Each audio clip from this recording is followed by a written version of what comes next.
file modification system program. So, for example, text editor is a program by which we can create or modify text files. So, that is one possibility. Then there are special commands to search contents of files and or perform transformation of the text. So, that is another type of file modification that we like to do. Then programming language support. So, there are compilers, assemblers, debuggers, interpreters. So, they are sometimes provided, like some operating systems. So, they come up with some built in compilers, so built in assemblers, debuggers. So, like that. So, they are often supported, and some operating system they will not have this type of support, but whatever it is. So, if it comes, so in many cases it comes up with that support. Then program loading and execution. So, there are different types of loaders that are available, like absolute loader, relocatable loader, then linkers, then overlay editor loaders. So, these are different type of mechanism by which programs can be loaded into the main memory. So, I will just quickly have a look at that. So, this if you look into a program, so it is residing in the disk. Now, from the disk the program for execution has to be brought into the main memory. So, this is my main memory. Now, this main memory, where exactly we load the program? Suppose I have got a program of size say 10 kilobyte. Now, that 10 kilobyte may be loaded in this part starting at from the location 1000 onwards, or it may be loaded at some other addresses also. Now, in case of absolute loader, what happens is that whenever you load the program, there is a fixed address from where it is loaded. So, it is loaded from this address only. So, this is possible if the number of programs in the system is fixed and we know their load values previously. So, normal, like typically for dedicated application like telephone exchange and all. So, where the set of programs that are running is fixed. So, for those cases these absolute loaders are useful. But a more generic form of loader is the relocatable loader, that is depending upon wherever the memory is free. So, maybe memory is free in this region. So, instead of loading from 1000, the program will be loaded from this address. So, this way we have got these relocatable loaders.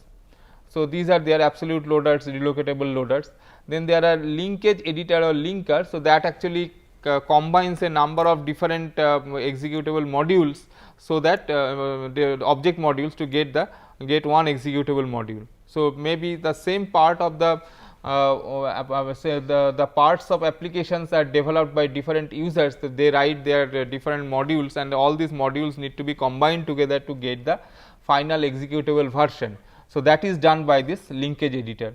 Then we have got overlay loaders, where if some part of the program is overlaid by some other part of the program. So, maybe at the beginning of a program, so we were requiring procedure 1, but sometime later we find that procedure 1 is no more required, only procedure 2 is required now. So, instead of loading procedure 2 at a different location, so we just use the location that are where we had loaded procedure 1. So, that is the concept of overlay. So, overlay loaders are useful when we have got this space constraint. Now, debugging systems for higher level and machine language. So, this is also a support that is provided, because we can for debugging it is better that if we can do the operation at a higher, at the program level, the higher level at which the program was written line by line there, because that is the user's view of the process. Whereas, as far as the system is concerned, so this is working at the machine language level. So, for the system, machine level debugging is easy. We must provide something at both the levels, at the machine level as well as user level. So, operating system may support like that. Then communication, we may need to have communication between number of processes. So, this way we must have got virtual connections among processes, users and computer systems. So, virtual connections, because there is no physical pipe or physical queue that is implemented, all are virtual in terms of some memory. Ultimately, they are all implemented by means of some memory locations. They allow users to send messages to one another's screens, browse web pages, send email, log in remotely, transfer files from one machine to another. So, these are various communication type of system programs that are provided in the system, and for implementing them, as I said, that it requires some operation to be done in terms of system calls available with the operating system.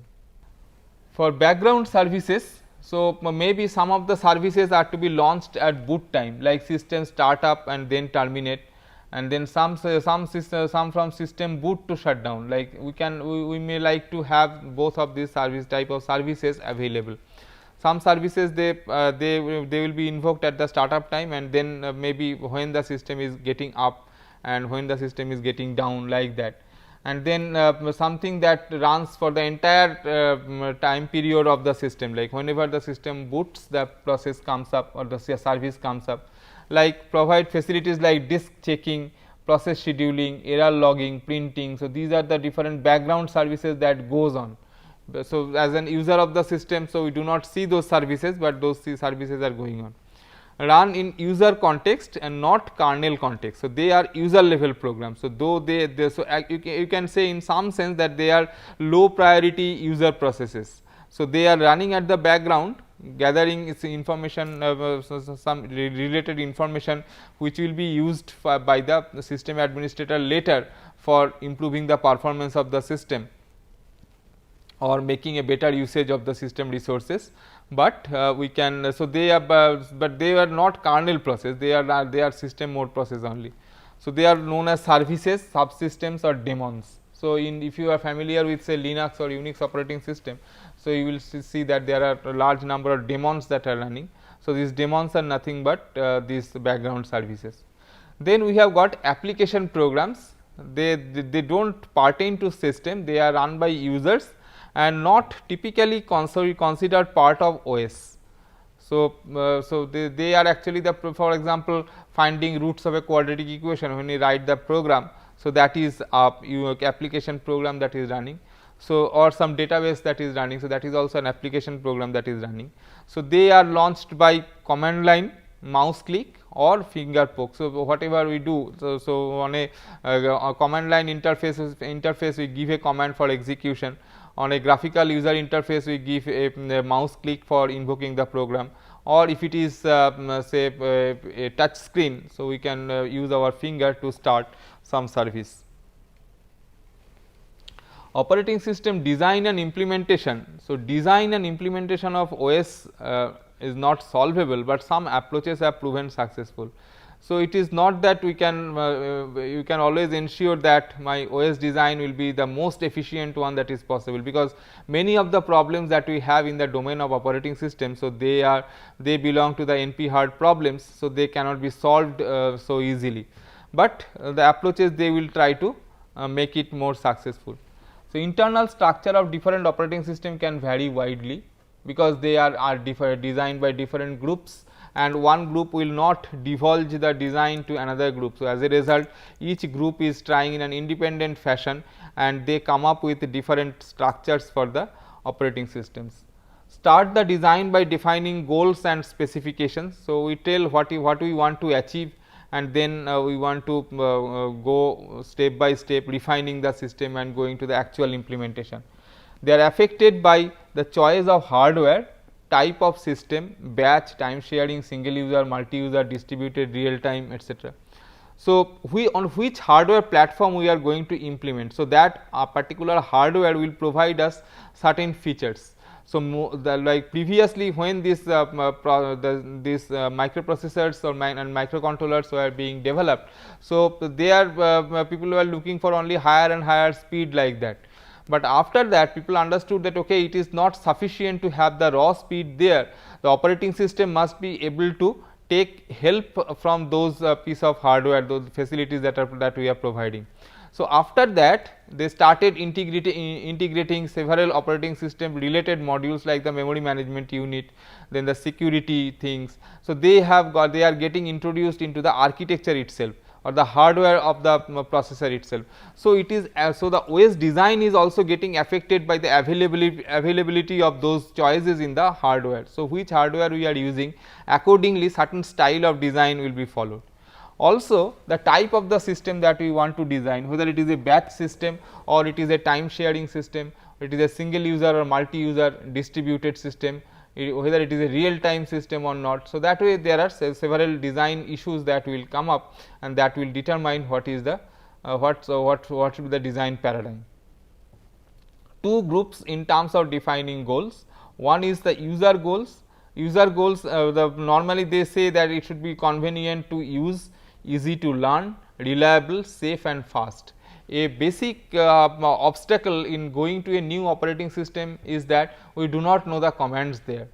Nowadays, with the advent of this GUI based interface, so it has become more or less same. So, even if I do not know the system commands, so I will be able to use the system to a good extent. Only if I need some sophisticated feature of that system being used. So, I need to know the details of the system and what are the associated parameters and what are the associated commands like that. So, that requirement has pushed the systems towards GUI. Now, so that is the user goal, that is basically an user goal. On the other hand, the system goal, it should be easy to design, implement and maintain, as well as flexible, reliable, error free and efficient. So, it should be easy to design the system, like whether you write the operating system in high level language or the assembly language, that is a big choice. So, if I can write at high level language, then expressing my concerns are much easier. So, in ensuring the constraints, writing down the constraint in the program is easy. So, that way how easy it is to design, how easy it is to implement. Maintain means tomorrow there is some report, something some bug report or some enhancement thing to be done. So, how easy it is to modify it, how easy is it to maintain it. Then flexibility, reliability, how much is the error. Okay. So, these are the issues from the system point of view. Specifying and designing an operating system is highly creative task of software engineering. So, that definitely the software engineering, it will try to document the whole design process. So, documenting the OS design process is definitely difficult, because OS itself is very complex, and then documenting for that becomes more difficult. So, if you look into the mechanisms and policies, then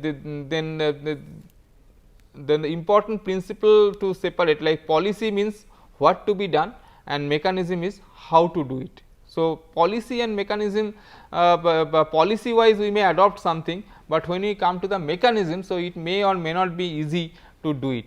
So, mechanisms determine how to do something, policies decide what will be done. Okay.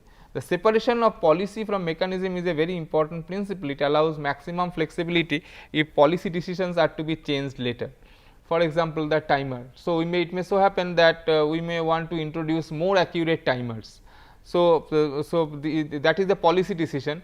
Now, if that policy decision tells that okay, I want to use a better timer, then I can go for changing the actual implementation part of it. So, if the policy is, I should have flexibility, so that policy decisions are changed, can be changed easily later. On the implementation side, there can be much variation, like early operating systems, they were written in assembly language, and then with system programming languages like ALGOL, PL1, and now the most of them are written in C, C++ like that. So, there are a lot of variation in the OS design. So, when it comes to the high level language, the effort needed becomes easy. The possibility of making error in writing the OS code becomes less, because of the very simple reason that this at a high level the user has got better control of the program, whereas if you are writing at the assembly level, then possibility of making error in the logic is high. So, ideally it should be a mix of the languages for the lowest levels in assembly, main body in C, and some programs in C++ or scripting language like Perl, Python, shell scripts, etc. So, the lowest level in assembly, because when you are writing in the assembly, so you get the access to the registers, CPU registers directly. So, particularly the basic input output services portion. So, that is ideally written in terms of the assembly language of the underlying processor. And second thing is that normally we want to optimize the performance of the system. Now, if you want to optimize at the lowest level, it should be implemented in a fashion so that it is the fastest execution. So, for fastest execution, we must write in the assembly language or the which is easily translated to machine code. So, this lowest level of the operating system is normally written in assembly. On top of that, the main body is written in the C language, and system programs may be written, which is system programs are a higher level than this main OS part. okay, which are using these OS calls for getting the services done. So, they may be written even in higher level language like C, C++, Perl, Python, etc. High level language, they are easier to port to other hardware definitely, because I can I can just compile the program at the destination machine and I get back the code. So, that way it is I get back the OS code. So, that is the reason that I should be able to take the program from one platform to another platform very easily. But definitely the program that we get will be slow, like assembly level language program. When somebody is writing, he is actually a master in that system. So, naturally the program that will be written will be taking care of this system in more detail. So, that will be very efficient. But in case of assembly high level language programs, so it is actually done by some compiler, and compiler may not be able to exploit the highest level of efficiency that the system can give.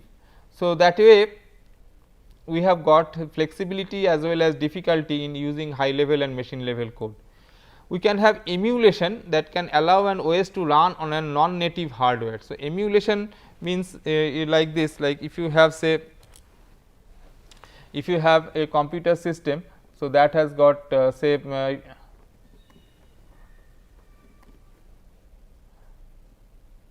if you have got a computer system, suppose this is a machine which is based on say Sun Solaris, and there I am developing an operating system.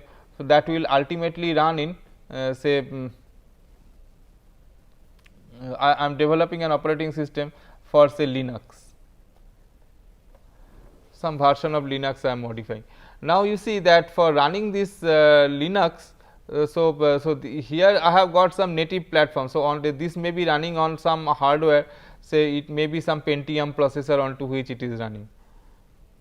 Now, I can develop the code for Linux here, but this Linux may be targeted to some machine which is some processor which is from AMD. So, it may be running on an AMD processor, but even if this Linux code is developed and it is checked on this, so I am not sure that whether it will be running on AMD or not. So, for that purpose what I need to do is somehow emulate the behavior of AMD at this point. So, there is another layer of software that will be emulating the AMD hardware by using the Pentium hardware. So, now after developing the Linux program, if I run it here, so through this AMD interface, then I can be sure of most of the operations of this new operating system, that whether it will be run properly on the AMD platform also or not. So, we will be getting some confidence on that. So, this is the thing that this is the process of emulation, that one processor is emulated on another piece of hardware, where it is the actual hardware is something different on which it is running. So, this emulation, it can allow an OS to run on a non native hardware. So, here this AMD is a non native hardware and it is running on the this Pentium processor. So, that is via this emulation of AMD. Next we will have,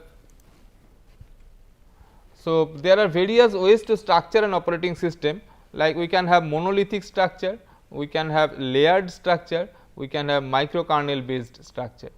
So, monolithic structure means that entire operating system is a single piece of software, like say simple structure like this MS DOS. So, which was Microsoft disk operating system, which reigned the market for a long time. So, that is one such monolithic piece of operating system. So, we have got more complex like Unix operating system. So, that is also a monolithic one, but it is also there. Similarly, Linux operating system. So, that is also a monolithic piece of operating system. Then we have got a layered structure also, where operating system is developed in terms of layers. So, in terms of the basic input output services, on top of that we create one layer of the OS, on top of that we create another layer. So, that way user sits at a much higher level, a higher layer, and this you can get service from these lower layers to get the job done. So, this is the layered approach. We can have this microkernel based approach. For example, this Mac OS, so it has got this microkernel, where this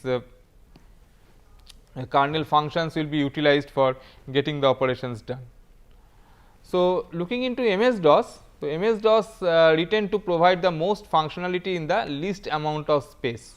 So, we have got their limited hardware facilities.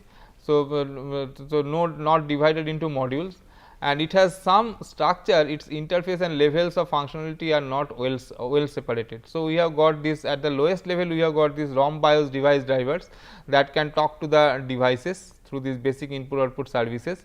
Then on top of that we have got DOS device drivers that uses this BIOS device drivers to have some higher level of device drivers, and then there are some resident system program. So, that there we have got the services that are, so they are basically the portion that is providing the system call interface, the system call sort of thing.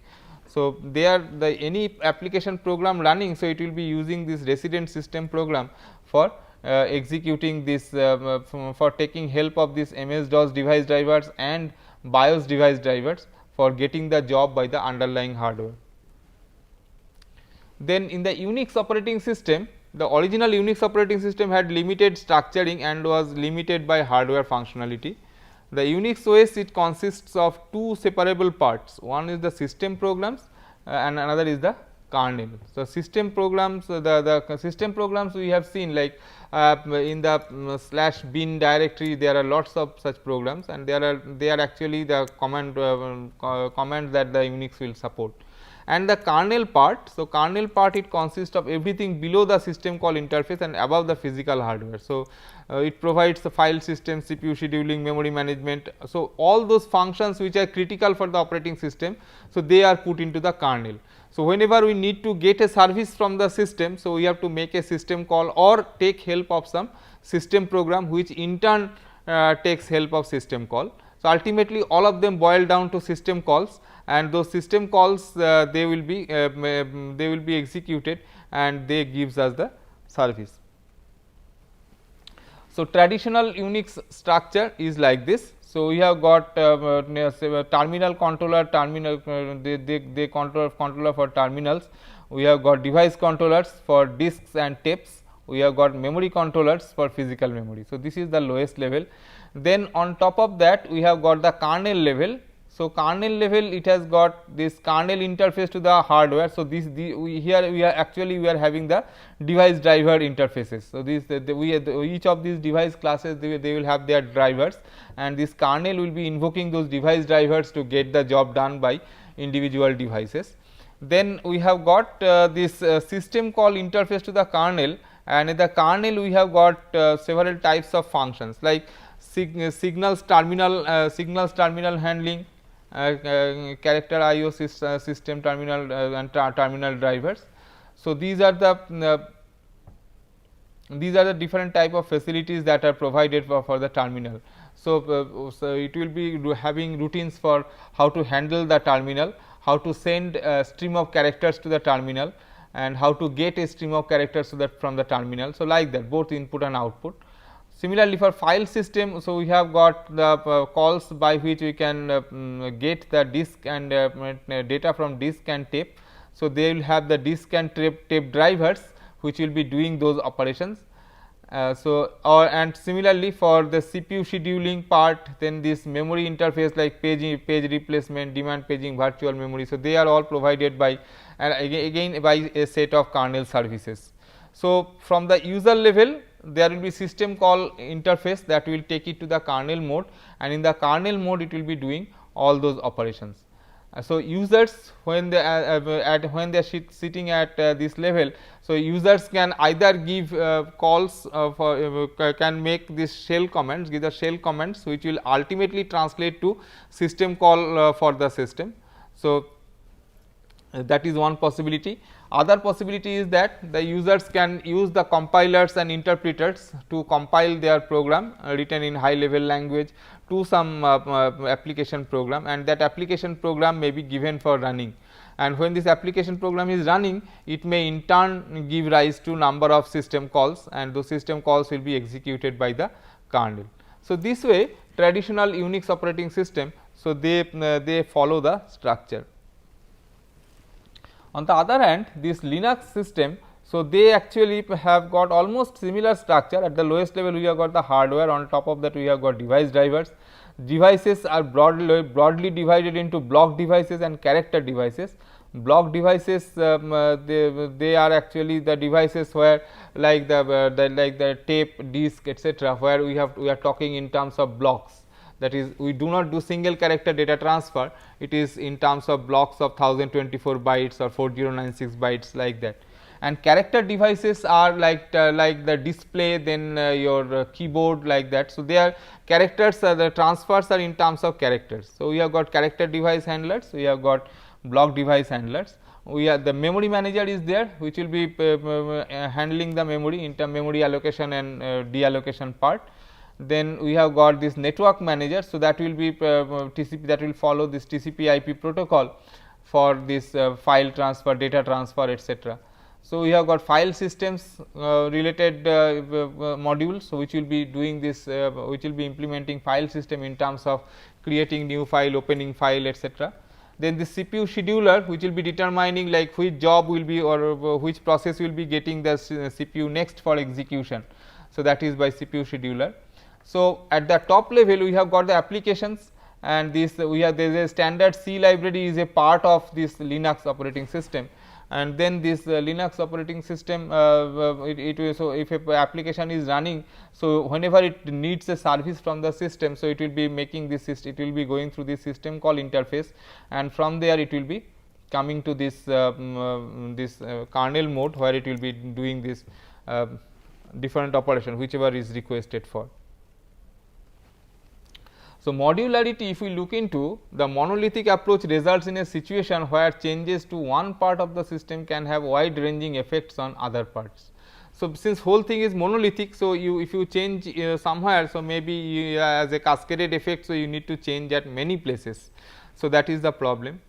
Alternatively, we can design the system where operating system is divided into separate smaller components that have specific and limited functionality, and sum of all these components comprises the kernel. So, this is a standard method that is followed now in the new systems, because now the whole job is divided into modules, and if a file system module there is something, some augmentation has to be done, it should not affect my CPU scheduling module. So, like that we have this type of separation. So, this will help us. So, in our other developments also, any software development, you know that this is modularity helps a lot. The same is true for the operating system also. So, change advantage we get, like changes in one system or one component will only affect that component and no others, allowing system implementers more freedom when changing from changing the inner workings of the system and in creating modular operating system. So, basically the thing that we are dividing them into two parts. One is the some part depending upon the operation. So, we are dividing it into two parts, like one part is the interface. So, this is the interface part, and other is the implementation part. So, if you change the interface part, then the implementation may not change.